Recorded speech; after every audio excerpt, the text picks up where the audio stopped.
Death note हाथ में आते ही मैंने सबसे पहला काम क्या किया, मैंने सीधे अपने बगल में खड़े शिनगामी की तरफ देखा और पूछा, क्या ये चीज किसी प्रिंटर से कनेक्ट हो सकती है? क्योंकि इतना कुछ हाथ से लिखना मेरे बस की बात नहीं है। ये सुनते ही शिनिगामी के तैयार किए हुए डायलॉग अचानक स्टक हो गए। वो आधा मिनट मुंह फुलाए खड़ा रहा और फिर गुस्से में पूछा, क्या तुम्हें किसी को मारने का जरा सा भी गिल्ट नहीं होता? मैंने बड़े ही बेरुखी से आंखें घुमाई और बोला, क्या तुमने ही तो ये नोटबुक मुझे थमाई थी मारने के लिए? ये सुनते ही शिनिगामी का काला चोगा अचानक झटके से हिल उठा। ऐसा लग रहा था जैसे उसने पहली बार किसी ऐसे इंसान को देखा हो जो रूल्स फॉलो नहीं करता। उसने हैरानी से कहा, मैंने कभी सोचा भी नहीं था कि कोई इसे गवर्नमेंट को सौंप देगा। पिछला ओनर तो ऐसा ही करता था।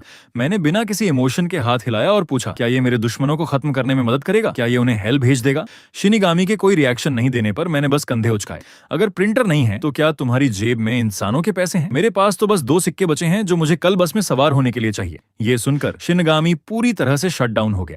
वो वहीं जम गया। उसका काला चोगा जमीन पर गिर गया और वो गहरे सेल्फ डाउट में डूब गया। वैसे उस नोटबुक का पिछला ओनर एकदम सेंट था। उसे मिलते ही वो गवर्नमेंट को देने के लिए दौड़ रहा था। शिनागामी को वो बहुत बोरिंग लगा तो उसने उसे वहीं मार दिया। लेकिन अब उसे एक लिविंग हेलराइजर मिल गया था। शिनिगामी ने अपना सिर खुजलाया और नोटबुक की तरफ इशारा करते हुए बोला, इतने सारे नाम एक साथ लिख रहे हो, क्या तुम पागल हो गए हो? तुम्हारी माँ की आत्मा को कितना दुख होगा? मैंने एक कोल्ड स्नीर किया। मेरे माता पिता तो बहुत पहले मर चुके हैं। जब मैं 4 साल का था तो वो एक कंस्ट्रक्शन साइट एक्सीडेंट में मारे गए। 2 जिंदगियों के बदले मुझे बस 8 लाख का कॉम्पेंसेशन मिला। शिनिगामी हैरान रह गया और पूछा, तो तुम्हारे आसपास कोई और रिलेटिव्स तो होंगे? मैंने जोर से सिर हिलाया और एक ठंडी मुस्कान के साथ बोला, मेरे माता पिता की इनहेरिटेंस और वो कॉम्पेंसेशन मनी, सब कुछ उन्होंने लूट लिया। बड़े होकर दे देंगे के बहाने उन्होंने नई कार खरीदी, मेरा घर छीन लिया और गांव की जमीन तक हड़प ली। शिनागामी बोलने के लिए तरस गया। कम से कम तुमने स्कूल तो पढ़ा होगा। 9 साल की कंपलसरी एजुकेशन तो है ही। क्या स्कूल में मॉरल्स नहीं सिखाए गए कि किसी को हर्ट नहीं करना चाहिए? मैंने शिनिगामी को घूरते हुए कहा, हाँ मैं स्कूल गया था लेकिन रोज बुली होता था और आखिर में मुझे ड्रॉप आउट करना पड़ा। शिनिगामी मेरे पेन को कसकर पकड़े हाथ को देखता रहा। उसके चेहरे पर हेल्पलेसनेस थी। आजकल सोसाइटी इतनी आगे निकल गई है, कोई जॉब ढूंढकर पेट भरना मुश्किल नहीं होना चाहिए। तुम्हारे हाथ पैर तो हैं, कोई ऑनेस्ट जॉब क्यों नहीं कर लेते? ये सुनकर मैं हंस पड़ा। बिना एजुकेशन, बिना बैकग्राउंड अच्छी जॉब कहां से मिलेगी? एक अच्छे बॉस ने काम दिया लेकिन किसी ने रिपोर्ट कर दिया तो निकाल दिया। फिर अंडर द टेबल काम किया तो एक क्रूकेड लेबर एजेंट ने मेरी पूरी कमाई चुरा ली। मैंने स्ट्रीट स्टॉल से खरीदी हुई स्विच ब्लेड निकाली। ये मेरा नया वेपन है। कल मैं उस एजेंट को वहीं खत्म कर दूंगा। शिनागामी ने मेरे टूटे फूटे रेंटल यूनिट को देखा। ये जगह बाथरूम से भी छोटी है, टॉयलेट बेड के बगल में है, लेकिन कम से कम छत तो है। उसने हड्डियों वाले हाथ से इशारा किया। कम से कम रहने की जगह तो है। मैंने मेज पर रखी डेड पेन उठाई और उसके स्कल में घोंपने के लिए झपटा। मैं गुस्से में चिल्लाया, मैंने ताला तोड़कर इस जगह में घुसा हूं। पिछला टेनेंट अभी अभी मरा है, क्या तुम उसे लेने नहीं आए थे? शिनिगामी चुप हो गया। तभी मेरा पेन खत्म हो गया। हम दोनों ऑकवर्डली एक दूसरे को देखते रहे। आखिरकार शिनिगामी ने पूछा, क्या तुम इतने सारे एनिमीज के नाम याद रख सकते हो? मैंने अपने पुराने बैकपैक से 1 इंच जितनी मोटी डायरी निकाली।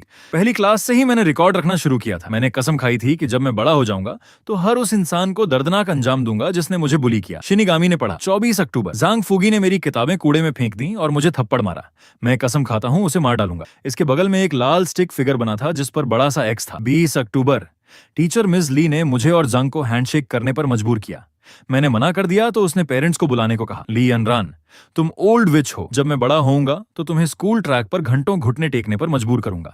इसके बगल में एक जायंट मिडिल फिंगर बना था। शिनागामी ने इस घृणा से भरी डायरी को देखा, फिर डेथ नोट को देखा और उसका सिर चकरा गया। उसने पूछा, 10 साल हो गए, क्या तुम्हें अभी भी उनके चेहरे याद हैं? मैंने डार्क चकल किया और अपना शैटर्ड फोन निकाला। मैंने उनके सारे सोशल मीडिया अकाउंट्स ट्रैक कर लिए हैं। कुछ बड़े इन्फ्लुएंसर्स बन गए, कुछ टॉप यूनिवर्सिटीज में गए, कुछ पेरेंट्स के पैसे से विदेश भाग गए।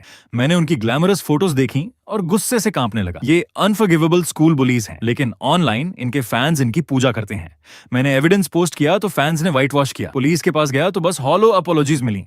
कोर्ट जाने का टाइम ही नहीं है क्योंकि मुझे रोज पेट भरने के लिए मेहनत करनी पड़ती है। शिनागामी ने हड्डियों वाला हाथ हिलाया। कुछ लोग ऑनलाइन अपना फेस भी नहीं दिखाते। मैंने एक अनसेटलिंग स्माइल के साथ कहा, तुम पुराने जमाने के हो। क्या तुमने डॉक्सिंग के बारे में सुना है? शिनागामी डर गया। डॉक्सिंग क्या होती है? मैंने घृणा से कहा, मैं हैकिंग मेथड्स यूज करके उनकी डार्क हिस्ट्री पूरी इंटरनेट पर एक्सपोज कर दूंगा। शिनिगामी ने कहा, ये इलीगल है, पुलिस पकड़ नहीं लेंगी। मैंने फ्रैंक नॉड किया। मुझे पुलिस की स्पीड पर पूरा भरोसा है, वरना मैं सिर्फ एक सस्ता नाइफ क्यों लाता? जैसे ही मैं उस एजेंट को मारूंगा पुलिस मुझे पकड़ लेंगी और मैं दूसरा किल नहीं कर पाऊंगा। मैंने अपने फ्लैट चेस्ट को थंप किया। लेकिन मेरी हालत देखो, क्या मुझे कल तक जिंदा रहने से कोई फर्क पड़ता है? लेकिन सच कहूं, तुम्हारा शुक्रिया, इस नोटबुक ने मुझे जिंदा रहने की वजह दे दी है। अगले दिन मैंने अपना फोन चार्ज किया, जमीन से उठा और डेली वेज काम के लिए लेबर मार्केट गया। मेरे 2 सिक्कों में से एक से मैंने नया पेन खरीदा और दूसरे से बस में सवार हुआ। वहां पहुंचकर मैं एक सोललेस ज़ॉम्बी की तरह फोरमैन के पीछे एक मैसिव पैकेज सॉर्टिंग फैसिलिटी में गया। वहां मेरे अलावा और भी लोग पैसे के लिए मेहनत कर रहे थे। ग्रीजी एजेंट ने हमें असाइन किया और प्रिजन वार्डन की तरह हमें घूरने लगा। मेरे बगल में एक यंग टिमिड लड़की थी। उसने फ्रेंडली ग्रीटिंग की। हे ब्रो, तुम भी डेली पे के लिए आए हो? मैंने बस एक्सप्रेशनलेस नॉड किया, एनर्जी बचाने के लिए।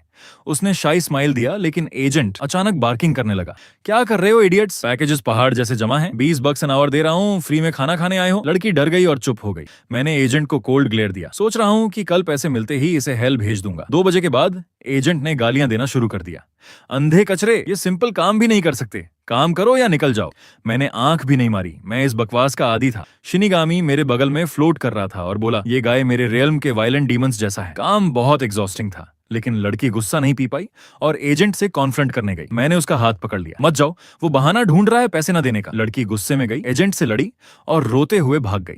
एजेंट ने बाकी लोगों को देखा और बोला, काम पे लग जाओ, यूजलेस इडियट्स, कुत्तों से भी बुरा काम करते हो। ये सुनकर कुछ यंग गाइज गुस्सा हो गए और काम छोड़कर चले गए। शिनिगामी ने पूछा, तुम नहीं जाओगे? मैंने श्रग किया, मेरे पेरेंट्स नहीं हैं, मुझे खाना तो खाना पड़ेगा। शिफ्ट खत्म हुई।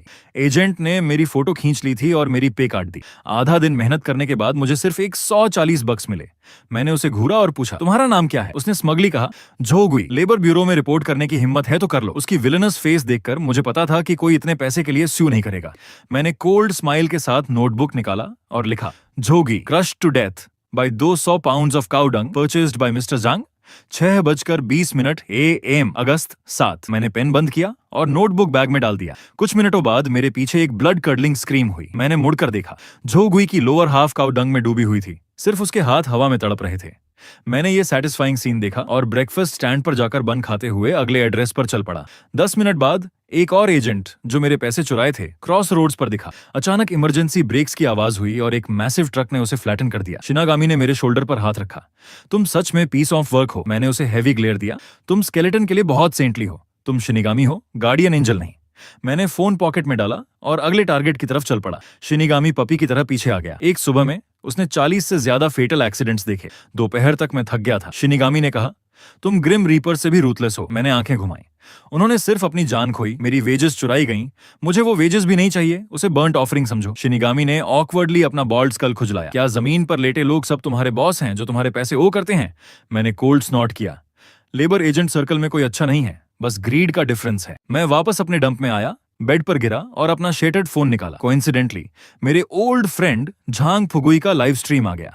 वो स्क्रीन पर डोनेशन सर्टिफिकेट दिखा रहा था। ये सब मेरे फैम के गिफ्ट्स की वजह से है। मैंने पिछले महीने की कमाई स्ट्रे डॉग रेस्क्यू को डोनेट कर दी। ये फर बेबीज के लिए एक्स्ट्रा सॉसेज खरीदने के लिए काफी है। मेरे जेनरस सपोर्टर्स को बो करता हूँ। Chat brother Fugi is a living saint से भर गया। शिनिगामी ने अपना स्कल 90 डिग्रीज टिल्ट किया। तुम्हारा ओल्ड क्लासमेट अच्छा इंसान लगता है। उसने मेरे डार्किंग एक्सप्रेशन को देखा और कहा, अगर तुम उसे मारोगे तो तुम स्कम से क्या अलग हो? पुलिस के बारे में नहीं सोचा? हम एडल्ट्स हैं, ये ग्रज अभी तक नहीं छोड़ा। अगर तुम उसे मारोगे तो रात को कॉन्शियंस तुम्हें नहीं खाएगा। मैंने आंखें घुमाई। Incurable saviour complex. मैंने उसे इग्नोर किया और नोटबुक निकाला। Zhang Fugi, driven mad by 3 consecutive nights of terrifying nightmares, goes mentally unstable live on stream, slapping himself across the face, weeping and kneeling to confess his past sins, finally killed on the spot by an unhinged fan on August 10th. Shinigami की आंखों में dark blue ghost flames dance करने लगी। मैंने live stream बंद किया, अपने 130 UN balance को देखा, $30 फूड के लिए अलग किए और होम टाउन के लिए हार्ड सीट ट्रेन टिकट खरीद ली। शिनिगामी ने पूछा, अब किसे मारना है? मैंने कोल्डली कहा, गांव जाकर कुछ हेड्स कलेक्ट करने। 4 घंटे की ट्रेन और 3 घंटे की बम्पी बस राइड के बाद मैं गांव पहुंचा। पूरा गांव मेरे अंकल के फ्यूनरल के लिए इकट्ठा था, जो मैन्योर पिट में डूबकर मर गया था। जैसे ही मैं कोर्टयार्ड गेट में कदम रखा, मेरी कजन जो एक फ्यूरियस डीमन लग रही थी ने मेरा रास्ता रोक लिया। उसने मुझे अप एंड डाउन देखा। तुम लिटिल कर्स यहाँ क्या कर रहे हो? आज फ्यूनरल है। तुम इतने गरीब हो कि एक बिल भी नहीं है, फ्री मील खाने आए हो। आसपास के विलेजर्स ने मुझे देखा। मैंने उसकी मीन गेज से आंखें नहीं हटाई। मेरे पास पैसे नहीं है, लेकिन तुम्हें मेरा डेट पे करना होगा। मेरे पेरेंट्स की इनहेरिटेंस कहाँ है? मेरी कजन ने लाउडली स्नॉट किया। क्या बकवास कर रहे हो? कौन सी इनहेरिटेंस? अगर पैसे भी होते तो तुम्हें खिलाने पिलाने में खर्च हो गए। हमने तुम्हें पाला, तुम ग्रेटिट्यूड दिखाने के बजाय पैसे मांगने आ गए। मैंने विलेजर्स की हिपोक्रिटिकल फेसेस को स्कैन किया। चूंकि तुमने मेरे पैसे खा लिए तो मेरे पेरेंट्स का ओल्ड हाउस कहाँ है और मेरी फैमिली की लैंड का क्या हुआ? मेरी कजिन हंस पड़ी और क्राउड ने भी मौकरी की। वो ओल्ड डंप मेरे डैड ने रेनोवेट करवाया था, वो तुम्हारा नहीं रहा और वो जमीन दूसरों को रिडिस्ट्रीब्यूट हो गई। तुम्हारा उससे क्या लेना देना? उसकी एरोगेंट बात खत्म होते ही कुछ रिलेटिव्स कूद पड़े।